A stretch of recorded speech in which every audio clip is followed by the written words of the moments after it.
Hello everyone. अब exam 6 तारीख को तो आप लोग आज तो आओगे ही, तो अब तो पढ़ना स्टार्ट करना ही पड़ेगा। तो लेट्स स्टार्ट और पढ़ लेते हैं। First Rajasthan schools of painting है, इजी है, हो जाएगा, no need to take worry, बहुत इजी है, बहुत इजीली हो जाएगा एंड सब कुछ हो जाएगा। ठीक है, तो फटाफट स्टार्ट करते हैं। फर्स्ट है Rajasthani schools of painting. The term Rajasthani schools of painting pertains to the schools of painting that prevail in the princely kingdoms and thikanas of what roughly constitute Rajasthan's and parts of Madhya Pradesh in the present time, such as Mewar, Bundi, Kota, Jaipur, Bikaner, Kishangarh, Jodhpur. ये नाम याद रख लेना क्योंकि सब schools में भी है तो ये वहाँ पे भी काम आ जाएगा।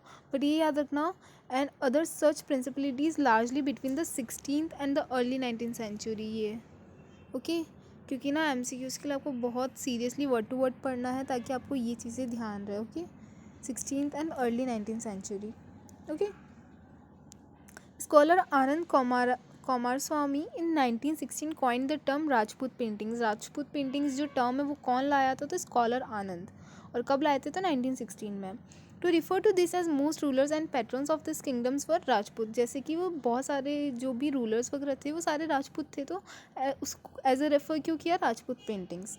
He specifically coined it to the categorize and differentiate this group from the much known Mughal school of painting, and therefore Malwa comprising princedoms of central India and the Pahari schools that comprises the Pahari or mountains Himalayas regions of northwestern Indian was also in the ambit of Rajput schools। तो Rajput schools में कौन कौन आ गया? That Malwa reason आ गया, पहाड़ी school, central India की सारी जो मेन थिंग्स हैं वो आ गए, नॉर्थ वेस्टर्न इंडिया हो गया, उसमें इंक्लूड सब हो गया। For Kumaraswamy, the nomenclature represented the indigenous tradition of painting prevalent in the mainland before the conquest by the Mughals.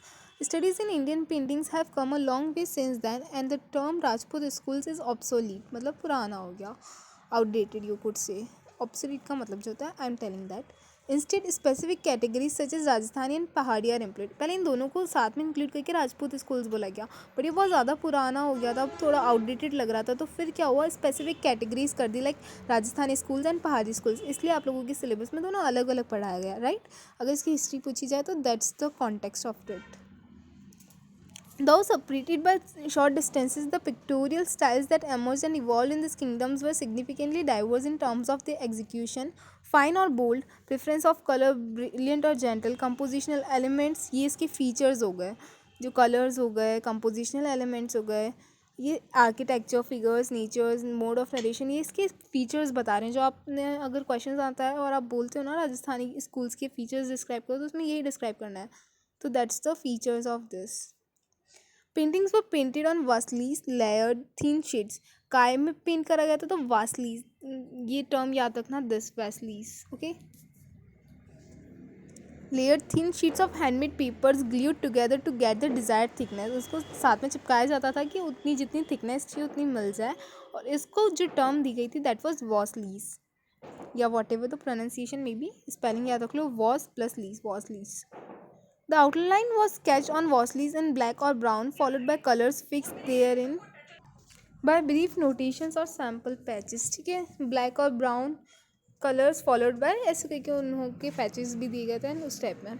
Colour pigments were predominantly obtain from minerals and precious metals like gold and silver that were mixed with glue as the binding medium. Binding medium क्या था?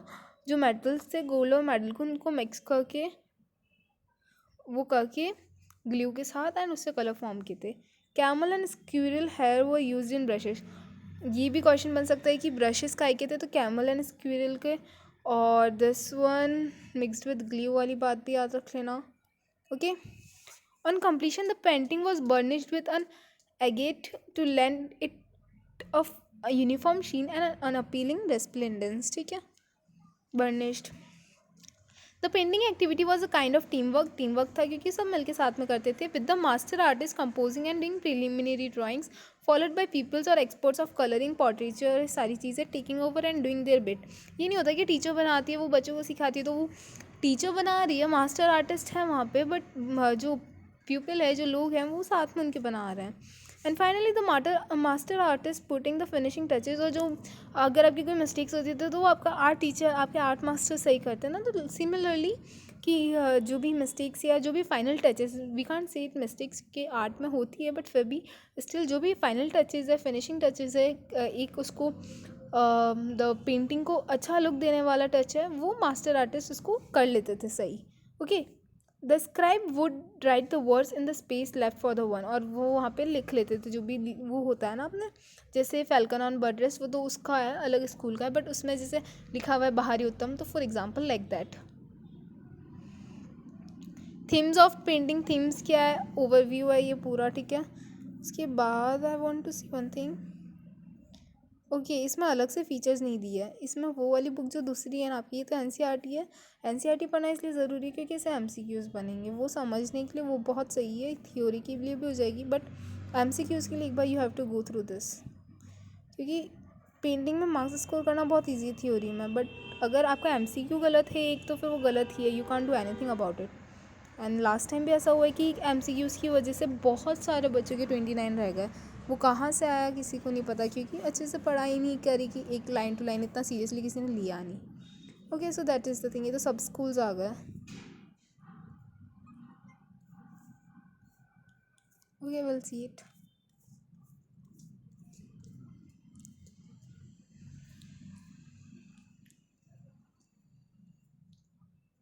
कहाँ गया. Okay, overview देख लेते. By the 16th century, वैश्वनिज्म in the culture of Rama and Krishna had become popular in many parts of Western, Northern, and Central India as part of the Bhakti movement that had swept the entire Indian subcontinent. Krishna had a special appeal. He was not only worshipped as God but also as idol lover. The notion of love was cherished as a religious theme. Were a delightful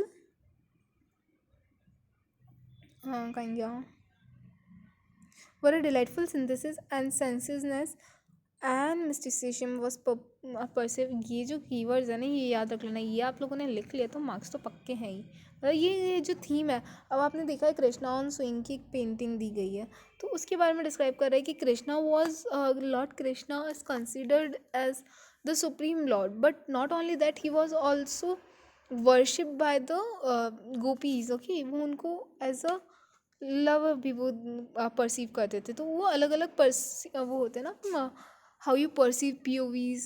Okay, that is the thing. Krishna was perceived as the creator from whom all creation was a sportive emanation, and Radha and the soul, human soul who lead to offer herself to God. The soul's devotion to the deity is pictured by the Radha's self-abandonment to her beloved Krishna, epitomized in Gita Govinda paintings. ये बहुत important word है. कौन सी paintings में ये बताया गया, तो Gita Govinda paintings याद रख लेना. Composed in the 12th century, कौन सी century, 12th century, by Jaydev, who is believed to have been the court poet of Lakshman Sen of Bengal. Gita Govinda, the song of the cowherd, is a lyrical poem in Sanskrit evoking Shringa Rasa, portraying the mystical love between Radha and Krishna through worldly imageries. तो ये गीता गोविंदा जो है उसमें पूरा describe किया गया है. और ये अगर आए तो ये वाला अगर गीता गोविंदा का आपको समझना है तो दिस द पार्ट ये पढ़ लेना, and that's the main part. Okay. Bhanudhata, a Maithil Brahmin who lived in Bihar in the 14th century, composed another favorite text of artist Rasmanjari. अब रसमंजरी किसने करा, तो भानुदत्ता ने. Okay, interpreted as a bouquet of light. कैसे बोला उसे interpret करा गया, bouquet of delight. Written in Sanskrit, the text is a treatise on ras and deals with the classification of heroes, naika and naikas in accordance with their age, बाल, Taruna and प्रोधा. ये सारे संस्कृत के terms हैं. Physiognomic traits of appearance such as Padmini, Chitrini, Shankhini, Hastini etcetera, and emotional states such as Khandita, Vasakasajja, Abhisarika, Utka etcetera. Though Krishna is not mentioned in the text, painters have introduced him as archetype. मतलब even तो वो text में से वो नहीं है mention कुछ भी, बट फिर भी पेंटर्स ने जो है उनको एज दैट इंट्रोड्यूस किया गया. ओके.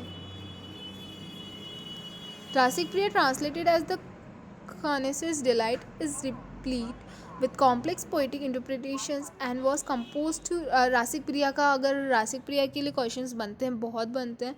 कवि प्रिया हो गया, रासिक प्रिया हो गया, बिहारी सत्साई, ये पूरा बहुत इंपॉर्टेंट पार्ट है. तो इसे अच्छे से पढ़ो। पेंटिंग्स जो है ना, अगर पेंटिंग्स अगर आपको आती है तो आपको क्या करना है, आपको मेन आर्टिस्ट और वो याद रखना है। जैसे मारू रागिनी आ गया तो शाहिबुद्दीन है, 1628 CE है, मेवाड़ की है, तो वो तो आप लिख लोगे। बट उसके अंदर का जो है वो भी आप क्या करोगे, पेंटिंग आपने इमेजिन कर रखी है कि उसमें ऊँट पकड़ा है, and can you can write it.